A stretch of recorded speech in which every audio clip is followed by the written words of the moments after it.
Aujourd'hui, les parents qui perdent un enfant de moins de 20 ans ont droit à un congé de 5 jours dans le cadre du deuil parental.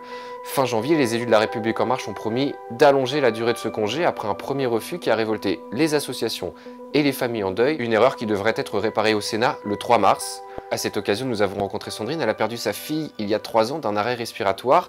Elle raconte ce qu'elle a traversé et explique ce qu'elle aurait aimé obtenir de l'État. J'ai une petite fille qui s'appelait Léna, qui donc est partie à l'âge de 2 ans et 8 mois. Elle allait très bien, elle n'avait aucun souci de santé. Elle s'est retrouvée en fait à avoir de la fièvre. Je la surveillais à peu près toutes les demi-heures et en fait à un moment donné je suis montée dans la chambre et là je l'ai trouvée du coup en arrêt respiratoire.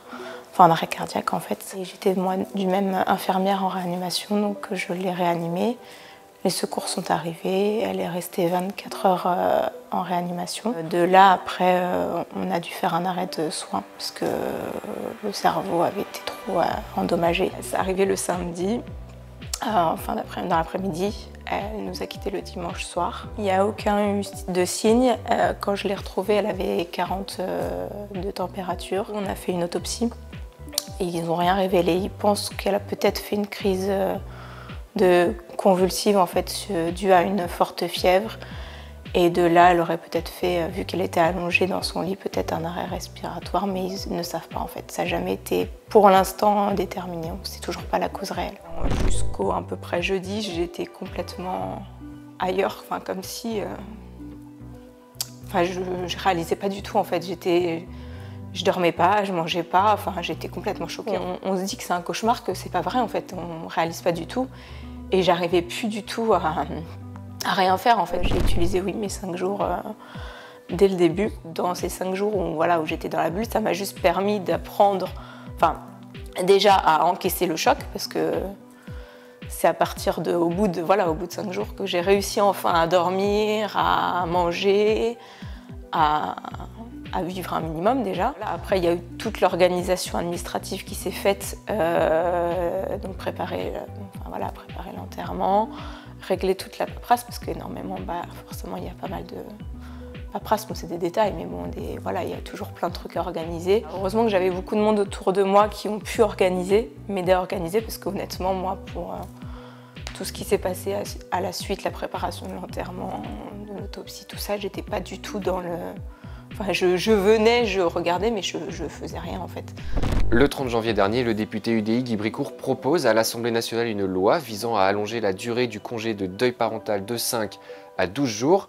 Une proposition refusée par les députés qui ont juste promulgué le don de RTT en cas de mort d'un enfant. Le scrutin est clos. Votant 80, exprimé 78, majorité 40, pour 38, contre 40. Il est rejeté.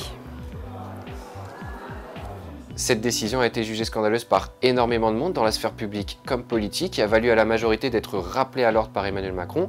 Pour les parents ayant traversé cette épreuve, ce rejet est une aberration.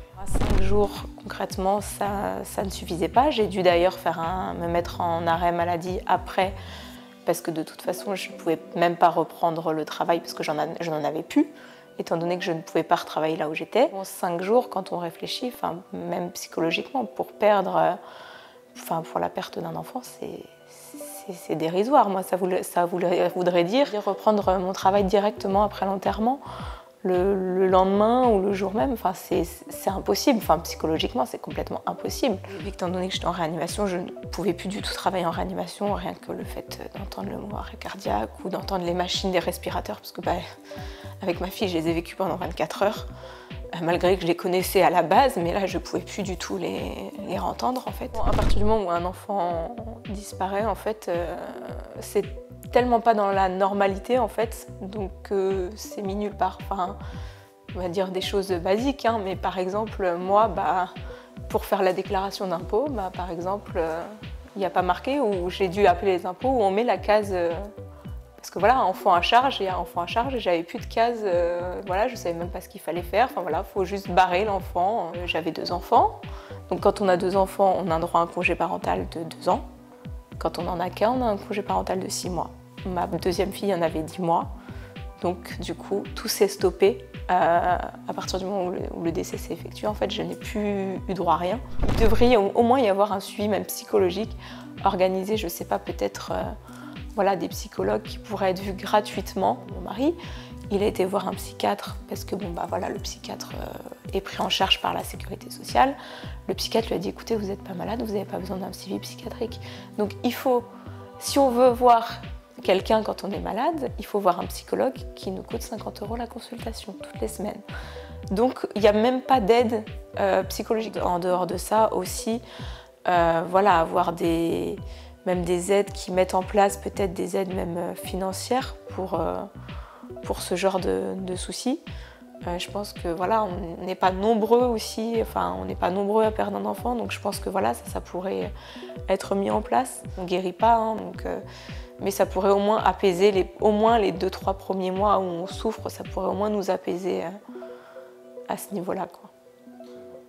Pour alléger cette souffrance, justement, la proposition de loi refusée le 30 janvier sera présentée mardi au Sénat, avec plusieurs amendements qui viendront restituer l'essence de ce texte et le compléter. Il est notamment prévu d'allonger la durée de cette autorisation spéciale d'absence, appelée congé de répit.